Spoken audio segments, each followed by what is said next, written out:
नमस्कार, मैं हूं अंकुर और आप देख रहे हैं सत्य हिंदी बुलेटिन। एक नजर डाल लेते हैं अब तक की खबरों पर। इटली के एक समाचार पत्र से बातचीत के दौरान राहुल गांधी ने कहा कि अगर अन्य पार्टियां एक साथ आती हैं तो अगले चुनाव में बीजेपी 100% हार जाएगी। राहुल गांधी से जब सवाल पूछा गया कि क्या अगले चुनाव में प्रधानमंत्री मोदी को हराया जा सकता है, इस पर राहुल ने जवाब दिया। उन्होंने कहा, अगर बाकी दल एक साथ आते हैं तो भारतीय जनता पार्टी 100% हार जाएगी। राहुल ने कहा, यह निश्चित है कि उन्हें हराया जा सकता है। राहुल ने कहा कि एक नए विजन का विकल्प देकर फासीवाद को हराया जाता है। अगर भारत के दो विजन चुनाव में वोट के लिए एक दूसरे से भिड़ते हैं तो हम जीतने में सक्षम होंगे। इसके साथ ही राहुल ने भारत और फासीवाद के बारे में एक सवाल पर कहा, फासीवाद पहले से ही है, लोकतांत्रिक ढांचे ढह रहे हैं, संसद अब काम नहीं कर रही है, मैं 2 साल से बोल नहीं पा रहा हूँ, जैसे ही मैं बोलता हूँ वो मेरा माइक्रोफोन बंद कर देते हैं। पावर का संतुलन बंद है, न्याय स्वतंत्र नहीं है, प्रेस अब स्वतंत्र नहीं है। देश के पूर्वोत्तर राज्यों में चुनावी प्रक्रिया जारी है। इस बीच नागालैंड में चुनाव प्रचार करने पहुंचे कांग्रेस अध्यक्ष मल्लिकार्जुन खड़गे ने बड़ा बयान दिया। खड़गे ने इस दौरान लोकसभा चुनाव 2024 को लेकर कहा कि उनकी पार्टी बाकी दलों से बातचीत कर रही है और आने वाले लोकसभा चुनावों में गठबंधन का नेतृत्व कांग्रेस पार्टी करेगी। मल्लिकार्जुन खड़गे का यह बयान रायपुर में होने वाले कांग्रेस के अधिवेशन से पहले आया है। रायपुर में कांग्रेस विपक्षी एकता के प्रति अपना रुख स्पष्ट करेगी, ऐसा उसने प्रेस कॉन्फ्रेंस कर कहा है। खड़गे ने इस दौरान बीजेपी पर कर्नाटक, मणिपुर, गोवा और मध्य प्रदेश में विधायकों पर दबाव डालकर अलोकतांत्रिक तरीके से सरकार गिराने का आरोप लगाया। इसके बाद खड़गे ने कहा कि आपको याद रखना चाहिए कि आप लोकतंत्र में हैं, आपको निरंकुश नहीं होना चाहिए, आप तानाशाह नहीं हो, आप लोगों द्वारा चुने गए हैं और जनता आपको 2024 में सबक सिखाएगी। उद्धव ठाकरे गुट से शिवसेना का नाम और सिंबल छीनने के बाद महाराष्ट्र में सियासी घमासान तेज हो गया है। अब उद्धव गुट के सांसद संजय राउत ने मुख्यमंत्री एकनाथ शिंदे के बेटे श्रीकांत शिंदे से जान को खतरा बताया है। राउत ने कल्याण लोकसभा क्षेत्र के सांसद श्रीकांत शिंदे पर हमला कराने के लिए सुपारी देने का गंभीर आरोप लगाया है। संजय राउत ने ठाणे शहर के पुलिस कमिश्नर जयजीत सिंह को पत्र लिखकर इस बारे में शिकायत की। राउत ने अपने पत्र में कहा, लोकसभा सदस्य श्रीकांत शिंदे ने मुझे मारने के लिए ठाणे के एक अपराधी राजा ठाकुर को सुपारी दी है। मैंने उसी के संबंध में पुष्टि की है। मैं आपको एक जिम्मेदार नागरिक के रूप में सूचित कर रहा हूं। राउत ने कहा, मेरी जानकारी विश्वसनीय है। वहीं शिवसेना के एकनाथ शिंदे गुट के प्रवक्ता नरेश महास्के ने संजय राउत के आरोपों को राजनीतिक स्टंट बताया। उन्होंने कहा कि संजय राउत मीडिया की सुर्खियों में रहने और बाकी शिव सैनिकों को धोखा देने के लिए ये राजनीतिक स्टंट कर रहे हैं। उन्होंने कहा कि उन्हें गंभीरता से लेने की कोई वजह नहीं। लोकसभा सचिवालय ने कहा है कि संसद में शिवसेना का कार्यालय पार्टी के महाराष्ट्र के मुख्यमंत्री एकनाथ शिंदे के नेतृत्व वाले गुट को आवंटित किया गया है। ये फैसला तब आया है जब एक दिन पहले ही केंद्रीय चुनाव आयोग के फैसले के बाद सोमवार को एकनाथ शिंदे गुट के विधायकों ने महाराष्ट्र विधान भवन में मौजूद शिवसेना के पार्टी दफ्तर पर कब्जा कर लिया। 2 दिन पहले ही चुनाव आयोग से उद्धव ठाकरे गुट को बहुत तगड़ा झटका लगा। चुनाव आयोग ने शिवसेना पार्टी का नाम और चुनाव चिन्ह धनुष बाण महाराष्ट्र के मुख्यमंत्री एकनाथ शिंदे गुट की शिवसेना को दे दिया है। चुनाव आयोग के इस फैसले के बाद शिंदे गुट की शिवसेना ने जश्न मनाना शुरू कर दिया है। शिवसेना का नाम और चुनाव चिन्ह एकनाथ शिंदे को दिए जाने के चुनाव आयोग के फैसले के खिलाफ उद्धव ठाकरे की याचिका पर अब सुप्रीम कोर्ट कल यानी बुधवार को सुनवाई करेगा। उद्धव ठाकरे की ओर से वरिष्ठ अधिवक्ता कपिल सिब्बल ने भारत के मुख्य न्यायाधीश के समक्ष तत्काल सुनवाई के लिए मामले का उल्लेख किया। सिब्बल ने कहा कि तत्काल सुरक्षात्मक आदेश बहुत जरूरी है क्योंकि शिंदे गुट चुनाव आयोग के आदेश के बाद पार्टी के कार्यालयों और बैंक खातों को अपने कब्जे में ले रहा है, जिसके बाद सीजेआई डीवाई चंद्रचूड़ संविधान पीठ की सुनवाई के बाद कल दोपहर 3:30 बजे मामले की सुनवाई करने पर सहमत हो गए। बता दें, सीजेआई डीवाई चंद्रचूड़ की अगुवाई वाली संविधान पीठ शिवसेना में टूट से जुड़े अन्य मुद्दों पर भी सुनवाई कर रही है। हालांकि सिब्बल ने अनुरोध किया कि इस मामले की सुनवाई आज की जाए। सीजेआई डीवाई चंद्रचूड़ ने यह कहते हुए असहमति जता दी कि वो सुनवाई से पहले फाइलों को पढ़ना चाहते हैं। संगीतकार जावेद अख्तर का पाकिस्तान के कार्यक्रम में मुंबई हमले के आतंकवादियों के खुलेआम घूमने का बयान सोशल मीडिया पर ट्रेंड कर रहा है, जिसके बाद अब जावेद अख्तर ने एनडीटीवी से बातचीत करते हुए कहा, ये महत्वपूर्ण नहीं है कि मैंने ये कहा, मुझे तो कहना ही था क्योंकि उनका सवाल ऐसा था, लेकिन महत्वपूर्ण यह है कि मेरे जवाब पर वहाँ ऑडिटोरियम में मौजूद लोगों ने तालियां बजाईं, वो मुझसे सहमत थे। बता दें, अख्तर पिछले हफ्ते लाहौर में फैज़ अहमद फैज़ की याद में एक समारोह के लिए पाकिस्तान गए थे। एनडीटीवी से बात करते हुए जावेद अख्तर ने इसके साथ ही कहा, ऐसे काफ़ी लोग हैं जो भारत की प्रशंसा करते हैं, हमारे साथ रिश्ते बनाना चाहते हैं। उन्होंने कहा कि हमें सोचना चाहिए हम उन लाखों लोगों से कैसे जुड़ सकते हैं जो भारत से जुड़ना चाहते हैं। इस दौरान ये पूछे जाने पर कि क्या पाकिस्तान के साथ बातचीत का ये सही समय है, इसके जवाब में जावेद अख्तर ने कहा, मुझ में इसका जवाब देने की क्षमता नहीं है। उन्होंने कहा, जो लोग सत्ता में हैं, जो उस पद पर हैं, वो समझते हैं कि क्या हो रहा है, क्या स्थिति है और इसके बारे में क्या करना है। हालांकि उन्होंने ये जोर देकर कहा कि पाकिस्तानी सेना, पाकिस्तानी लोग, पाकिस्तानी एस्टेब्लिशमेंट एक ही पेज पर नहीं है। बॉम्बे हाईकोर्ट ने उपराष्ट्रपति जगदीप धनखड़ और कानून मंत्री किरण रिजिजू के खिलाफ दायर याचिका को खारिज करते हुए एक विस्तृत आदेश में कहा है कि भारत के माननीय सर्वोच्च न्यायालय की विश्वसनीयता बहुत ऊंची है, इसे लोगों के बयानों से प्रभावित नहीं किया जा सकता है। हाईकोर्ट ने इसके साथ ही कहा कि भारत का संविधान सर्वोच्च और पवित्र है, भारत का प्रत्येक नागरिक संविधान से बंधा है और उससे संवैधानिक मूल्यों का पालन करने की अपेक्षा की जाती है। संवैधानिक संस्थाओं का सभी को सम्मान करना चाहिए, जिसमें संवैधानिक अधिकारी और संवैधानिक पद धारण करने वाले व्यक्ति भी शामिल हैं। हाईकोर्ट ने बॉम्बे लॉयर्स एसोसिएशन की एक जनहित याचिका पर आदेश पारित किया। इसमें न्यायपालिका की कॉलेजियम प्रणाली की सार्वजनिक मंचों पर आलोचना और बुनियादी ढांचे के सिद्धांत के खिलाफ टिप्पणी का आरोप लगाया गया था। बता दें, कानून मंत्री और उपराष्ट्रपति जगदीप धनखड़ ने कई मंचों पर कॉलेजियम सिस्टम की कड़ी आलोचना की थी। भारत के विदेश मंत्री एस जयशंकर ने समाचार एजेंसी एनआई से बातचीत में चीन और बीबीसी डॉक्यूमेंट्री को लेकर अपनी राय रखी और निशाना साधा। चीन के बारे में उन्होंने कहा कि मैं सबसे लंबे समय तक चीन का राजदूत रहा और बॉर्डर मुद्दों को डील कर रहा था। मैं ये नहीं कहूँगा कि मुझे सबसे अधिक ज्ञान है, मगर मैं इतना कहूँगा कि मुझे चीन विषय पर काफ़ी कुछ पता है। अगर उनको यानी कि राहुल गांधी को चीन पर ज्ञान होगा तो मैं उनसे भी सीखने के लिए तैयार हूँ। इसके साथ ही उन्होंने बीबीसी डॉक्यूमेंट्री को लेकर कहा कि कई बार भारत में चल रही राजनीति यहाँ की नहीं बल्कि बाहर से आई होती है। विचार और एजेंडा बाहर से आए होते हैं। आप डॉक्यूमेंट्री ही बनाना चाहते हैं तो दिल्ली में 1984 में बहुत कुछ हुआ था, हमें उस पर कोई डॉक्यूमेंट्री देखने को क्यों नहीं मिली? ये बस केवल एक राजनीति है जो उन लोगों की ओर से की जा रही है जिनमें राजनीतिक क्षेत्र में आने की ताकत नहीं। वो खुद को बचाने के लिए कहते हैं कि हम एक एनजीओ, मीडिया संगठन आदि हैं, लेकिन वो राजनीति कर रहे हैं। उन्होंने कहा कि आप किसी के मान सम्मान को धक्का पहुंचाने का काम कर रहे हैं और कहते हैं ये सत्य के लिए केवल एक खोज है जिसे हमने 20 साल बाद इस समय पर लाने का फैसला किया है। नेशनल जियोफिजिकल रिसर्च इंस्टीट्यूट में भूकंप विज्ञान के चीफ साइंटिस्ट डॉक्टर एन पूर्णचंद्र राव ने टाइम्स ऑफ इंडिया से बातचीत में कहा कि तुर्की में आए भूकंप के समान तीव्रता का भूकंप उत्तराखंड क्षेत्र की फॉल्ट लाइन में संभव है और ये किसी भी समय आ सकता है। राव ने कहा कि उत्तराखंड क्षेत्र में सतह के नीचे काफी तनाव पैदा हो रहा है, जिसके कारण एक बड़े भूकंप आ सकता है। प्लेटों में आ रहे इस तनाव को कम करना जरूरी है। उन्होंने कहा कि भूकंप की तारीख और समय की भविष्यवाणी नहीं की जा सकती है। यहाँ होने वाली तबाही भी कई कारकों पर निर्भर करेगी जो एक भौगोलिक क्षेत्र से दूसरे में भिन्न होते हैं। उन्होंने कहा कि भूकंप की तारीख और समय भविष्यवाणी नहीं की जा सकती। उन्होंने बताया कि हमने उत्तराखंड पर केंद्रित हिमालयी क्षेत्र में करीब 80 भूकंपीय स्टेशन स्थापित किए हैं। हम वास्तविक समय में स्थिति की निगरानी कर रहे हैं। हमारे आंकड़ों से पता चलता है कि वो लगातार वहाँ पर तनाव बढ़ रहा है। उन्होंने कहा कि हमारे पास इलाके में जीपीएस नेटवर्क हैं जो लगातार आगे बढ़ रहे हैं, जो सतह के नीचे होने वाले परिवर्तनों का संकेत देते हैं। कांग्रेस प्रवक्ता पवन खेड़ा के द्वारा नरेंद्र मोदी का पूरा नाम नरेंद्र गौतम दास मोदी कहे जाने का विवाद बढ़ गया है। उनके खिलाफ उत्तर प्रदेश में एफआईआर दर्ज कराई गई है।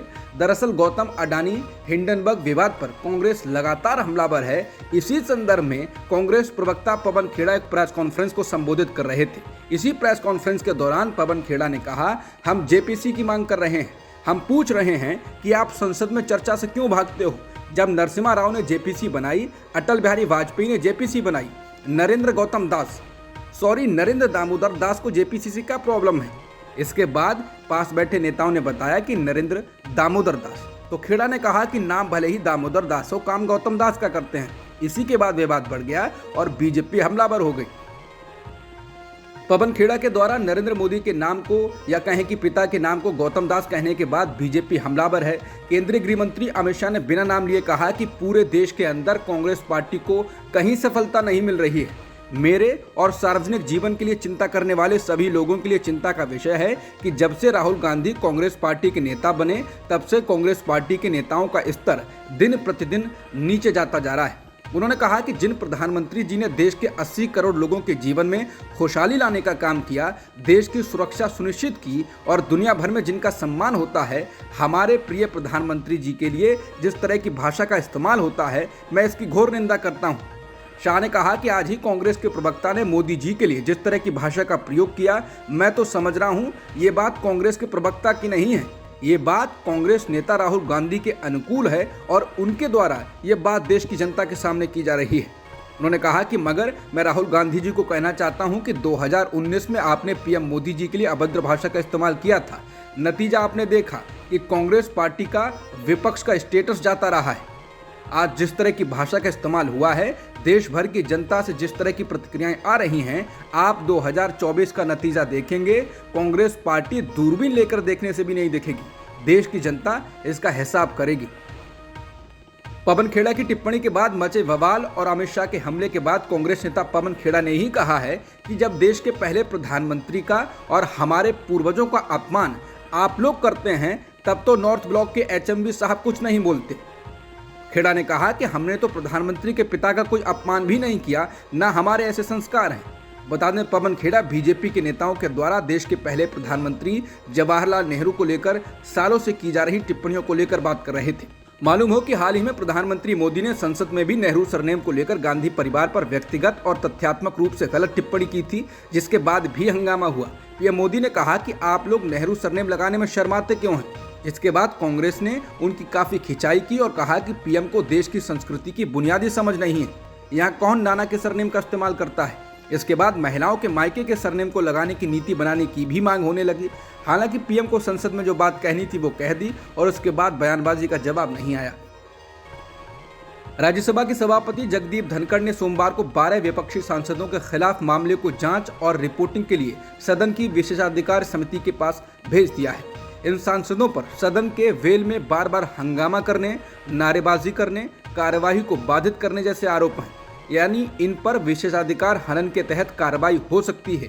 विशेषाधिकार हनन मामले का सामना कर रहे 12 सांसदों में आम आदमी पार्टी के नेता संजय सिंह, संदीप पाठक, सुशील कुमार गुप्ता और कांग्रेस के कुमार केतकर, फूलो देवी नेताम, इमरान प्रताप गढ़ी, शक्ति सिंह गोयल, नारायण भाई राठवा, एल हनुमंथैया, रंजीत रंजन, नासिर हुसैन व जेबी माथेर हिशाम हैं। राज्यसभा के बुलेटिन के मुताबिक 9 सांसद कांग्रेस से हैं और 3 आम आदमी पार्टी से हैं। बता दें, अडानी हिंडनबर्ग मुद्दे पर और कांग्रेस सांसद रजनी पाटिल के निलंबन को रद्द करने को लेकर इन सांसदों ने सदन की कार्यवाही को बार बार बाधित किया था, जिससे सदन को भी स्थगित करना पड़ा था। इसी को लेकर राज्यसभा के सभापति जगदीप धनखड़ ने संसदीय समिति से कांग्रेस और आप के 12 विपक्षी सांसदों द्वारा सदन के वेल में बार बार घुसने, नारेबाजी करने और सदन की कार्रवाई बाधित करने के कथित विशेषाधिकार हनन की जांच करने को कहा है। देश भर में जातिगत जनगणना को लेकर मांग बढ़ती जा रही है। बिहार की जेडीयू राजद सरकार पहले ही जनगणना शुरू कर चुकी है। बीते दिनों छत्तीसगढ़ के मुख्यमंत्री भूपेश बघेल ने भी कहा कि राज्य में जातिगत जनगणना पूरी हो चुकी है और सरकार जल्द ही नई आरक्षण पॉलिसी की भी घोषणा करेगी।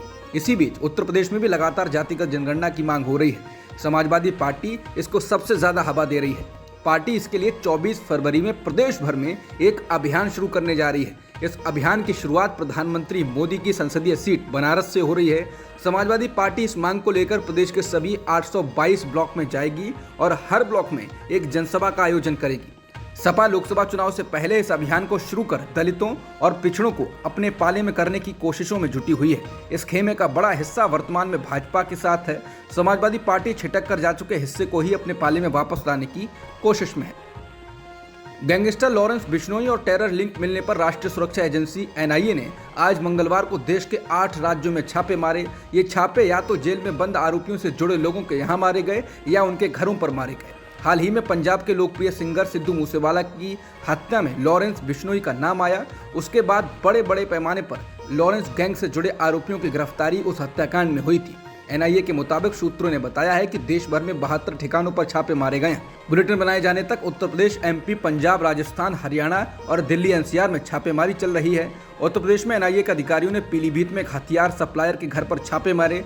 एनआईए सूत्रों के मुताबिक पाकिस्तान से सप्लाई किए गए ये हथियार छापेमारी के दौरान मिले। इस बीच इंडिया टुडे की रिपोर्ट में सूत्रों के हवाले से कहा गया है कि एनआईए ने लॉरेंस बिश्नोई और नीरज बवाना गिरोह के दर्जनों गैंगस्टरों से पूछताछ की थी और पूछताछ के दौरान मिली जानकारी के आधार पर छापेमारी की गई थी। मशहूर गीतकार और लेखक जावेद अख्तर पाकिस्तान में एक कार्यक्रम में पाकिस्तान को लेकर ही की गई टिप्पणी को लेकर काफ़ी वायरल हो गए हैं। दरअसल जावेद अख्तर हाल ही में फैज़ फेस्टिवल में हिस्सा लेने के लिए लाहौर गए। इस दौरान जावेद अख्तर के दिए इंटरव्यू की एक क्लिप सोशल मीडिया पर वायरल हो गई है, सुर्खियां बटोर रही है। इस क्लिप में जावेद अख्तर पाकिस्तान से शिकायत भरे लहजे में खरी खरी सुनाते हुए नजर आ रहे हैं। जावेद अख्तर कहते हैं, हमने तो नुसरत और मेहंदी के बड़े बड़े फंक्शन किए, आपके मुल्क में तो लता मंगेशकर का कोई फंक्शन नहीं हुआ। तो हकीकत यह है कि हम एक दूसरे को इल्जाम ना दें, उससे समाधान नहीं निकलेगा। जावेद अख्तर ने इसके आगे कहा कि बात यह है कि आजकल इतनी गर्म फिजा है, वो कम होनी चाहिए। हम तो बम्बई के लोग हैं, हमने देखा कि कैसे हमला हुआ था। वो लोग नॉर्वे से तो नहीं आए थे, ना मिस्र से थे, वो लोग अभी भी आपके मुल्क में घूम रहे हैं। तो ये शिकायत अगर हिंदुस्तान के दिल में है तो आपको बुरा नहीं मानना चाहिए। उन्होंने कहा कि फैज साहब जब भारत आए थे तो ऐसा लगता था कि कोई राष्ट्र प्रमुख आया हो। आपने कभी कैफी आजमी साहिर का कोई इंटरव्यू पीटीवी पर देखा है? हम आपको दिखाएंगे, हमारे यहाँ हुआ है। ये जो बंदिशें हैं जिसके कारण एक दूसरे को जान नहीं पाते हैं, ये दोनों तरफ हैं और माफ कीजिएगा कि पाकिस्तान में ज्यादा हैं। हरियाणा पुलिस के लिए गौरक्षक दल किस तरह मुखबरी करते हैं, ये तथ्य राजस्थान के 2 मुस्लिम युवकों की भिवानी जिले में हत्या के बाद सामने आया है। इस मामले में फरार चल रहे मोनू मानेसर के अलावा 2 अन्य आरोपी हरियाणा पुलिस के लिए मुखबरी करते थे, यानी हरियाणा पुलिस को सूचनाएं देते थे। इंडियन एक्सप्रेस ने मंगलवार 21 फरवरी को प्रकाशित रिपोर्ट में इन कथित गौरक्षकों के बारे में एक रिपोर्ट प्रकाशित की है। इंडियन एक्सप्रेस के मुताबिक राजस्थान के जुनैद और नासिर की हत्या के 3 आरोपी हरियाणा पुलिस के साथ नूह जिले में पुलिस मुखबिर के रूप में शामिल हैं। आरोपी ने पशु तस्करी के संदिग्ध मामलों में पुलिस की मदद की थी। एफआईआर में नामजद अभियुक्तों लोकेश सिंगला, रिंकू सैनी और श्रीकांत की पहचान हरियाणा पुलिस के रिकॉर्ड में पुलिस मुखबिर के रूप में की गई है। पिछले 2 महीनों में फिरोजपुर, झिरका और नगीना पुलिस स्टेशनों में नूह पुलिस द्वारा दर्ज की गई कम से कम 4 एफआईआर में 3 लोगों को मुखबिर के रूप में दर्ज किया गया है। इतना ही नहीं, इंडियन एक्सप्रेस की रिपोर्ट में कहा गया है कि संदिग्ध गाय तस्करों के खिलाफ छापेमारी करने में तीनों आरोपी हरियाणा पुलिस के साथ जाते थे। बता दें, जुनैद और नासिर की हत्या और शवों को जलाने के सिलसिले में राजस्थान पुलिस की एफआईआर में 3 लोगों का नाम दर्ज है। ये तीनों नाम मोनू मानेसर के गौरक्षक नेटवर्क से जुड़े हुए हैं। राजस्थान पुलिस ने अपनी एफआईआर में कुख्यात गौरक्षक मोनू मानेसर का भी नाम लिया है। भिवानी में जली बोलेरो में मिले 2 शव के मामले में आरोपी सोनू मानेसर के समर्थन में महापंचायत की गई है। इस दौरान सैकड़ों लोग मौजूद रहे। आज तक की रिपोर्ट के मुताबिक भीड़ ने सड़क पर जाम लगाया और इतना ही नहीं, महापंचायत में राजस्थान पुलिस को खुली धमकी दी गई। महापंचायत में कहा गया कि पुलिस मोनू मानेसर के यहाँ छापे डालती है तो पुलिस अपने पांव पर वापस नहीं जाएगी। आज तक की रिपोर्ट के मुताबिक मोनू के समर्थन में मानेसर में हिंदू महापंचायत में ऐलान किया गया कि मोनू मानेसर और उसकी टीम के लिए फंड बनाया जाएगा ताकि कानूनी लड़ाई लड़ी जा सके। इतना ही नहीं, महापंचायत में धमकी दी गई कि अगर राजस्थान पुलिस मोनू पर कार्रवाई करने के लिए आती है तो वो अपने पांव से वापस नहीं जाएगी। महापंचायत ने इस मामले में सीबीआई जांच की मांग की है। रूस के राष्ट्रपति व्लादिमीर पुतिन ने मंगलवार को रूस की संसद को संबोधित किया। इस दौरान पुतिन ने कहा कि वो ऐसे देश को संबोधित कर रहे हैं जो देश के लिए मुश्किलों भरा और अहम है। पूरी दुनिया में बड़े बदलाव हो रहे हैं। पुतिन ने कहा कि रूस यूक्रेन को आज़ाद कराने के लिए लड़ रहा था। पुतिन ने पश्चिमी देशों की भी आलोचना की। पुतिन ने कहा कि मॉस्को ने नाटो के साथ शांति वार्ता का प्रस्ताव दिया था, लेकिन नेटो ने इस पर सही प्रतिक्रिया नहीं दी। पुतिन ने पश्चिमी देशों पर समझौते से पीछे हटने, गलत बयानबाजी करने और नेटो का विस्तार करने का आरोप लगाया। पुतिन ने कहा कि पश्चिमी देश ही इस युद्ध के असली गुनहगार हैं, हम सिर्फ इसे रोकने के लिए सेना का इस्तेमाल कर रहे हैं। राष्ट्रपति पुतिन ने देश को संबोधित करते हुए कहा कि यूक्रेन के लोग अपने पश्चिमी आकाओं के बंधक बन गए हैं। पश्चिमी देशों ने यूक्रेन की राजनीति, अर्थव्यवस्था और सेना पर कब्जा कर लिया है। पुतिन ने यूक्रेन की मौजूदा सरकार पर आरोप लगाया कि वो अपने देश के हित नहीं देख रहे हैं और विदेशी ताकतों के हित के लिए काम कर रहे हैं। पुतिन ने कहा कि अमेरिका ने सीरिया, इराक जैसा हाल कर दिया है। ज़ेलेंस्की ने अपने लोगों को धोखा दिया है। इसके साथ ही पुतिन ने यह भी कहा कि युद्ध उन्होंने शुरू किया, लेकिन खत्म इसे हम करेंगे। सानिया मिर्जा ने मंगलवार को दुबई में WTA Dubai duty free championship में मुकाबला हारने के साथ ही टेनिस से रिटायरमेंट का ऐलान कर दिया है। सानिया और उनके जोड़ीदार मेडिसन कीज को रूस की मजबूत जोड़ी ने ठीक 1 घंटे में 4-6, 0-6 से हरा दिया। सानिया ने मुकाबले से पहले दिए अपने एक इंटरव्यू में रिटायरमेंट को लेकर कहा कि मेरे लिए टेनिस हमेशा से ही जीवन का एक बहुत बड़ा और महत्वपूर्ण हिस्सा रहा, लेकिन ये मेरा पूरा जीवन नहीं है और यही वो मानसिकता है जिसके साथ मैं एक पेशेवर एथलीट के रूप में नहीं हूँ। सानिया ने कहा कि सबसे बुरा ये हो सकता है कि आप एक टेनिस मैच हार सकते हैं और फिर वापस आकर दोबारा प्रयास कर सकते हैं। अब तक की खबरों में इतना ही। बाकी खबरों के लिए बने रह सकते हैं आप सत्य हिंदी के साथ। नमस्कार।